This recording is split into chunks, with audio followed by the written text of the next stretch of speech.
Hello বন্ধুরা, এটা আমাদের পাড়ার মন্দির। আমরা ওখানে গিয়েছিলাম। পুজো হয়। পুজোর আগে আমাদের ওখানে রান্না করে খেতে হয়। আমরা গিয়েছিলাম, আমি, আমার দিদি, আমার বৌদি, আমার বৌদির মা ছিল। নিয়ে গিয়ে আমরা সবাই মিলে ওখানে উনুন পাতলাম। উনুন পাততে গিয়েছিলাম। গিয়ে ওখান থেকে কিছু ইট ছিল, ইট দিয়ে উনুন পাতলাম, কেননা তার পরের দিনে উনুনটা তো ভেঙে ফেলতে হবে।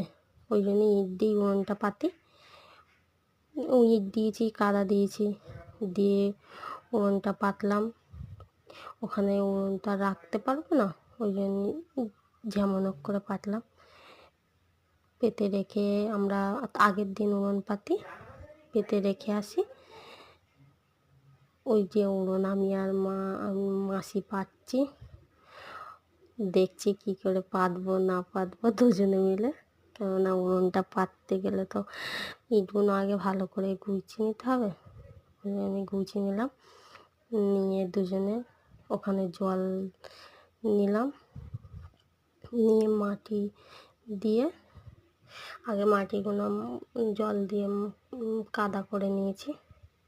নিয়ে মাসি আর আমি দুজনে মিলে উনুনটা করছি। মাসি হাতে হাতে করে দিচ্ছে, দুজনে মিলে উনুনটা পাচ্ছি। কেন না পাতলে আবার আমাদের দিদির মেয়ের দিয়ে জলটা নিয়ে আসলাম। নিয়ে এসে উনুনটা পাততে অনেকক্ষণ সময় লাগলো। উনুনটা পাতলাম, পেতে একটু বসে টসে দেখছিলাম। তারপরের দিনে গিয়ে আমরা ওই রান্না করছি সবাই মিলে, কেননা আমাদের একটু বেলা হয়েছিল। সবাই গিয়ে একসঙ্গে কেটে কুটে নিয়ে রান্না করছি। খুব রোদ ওখানে, গরম রোদ, কেননা পাকায় তো রান্না করি না।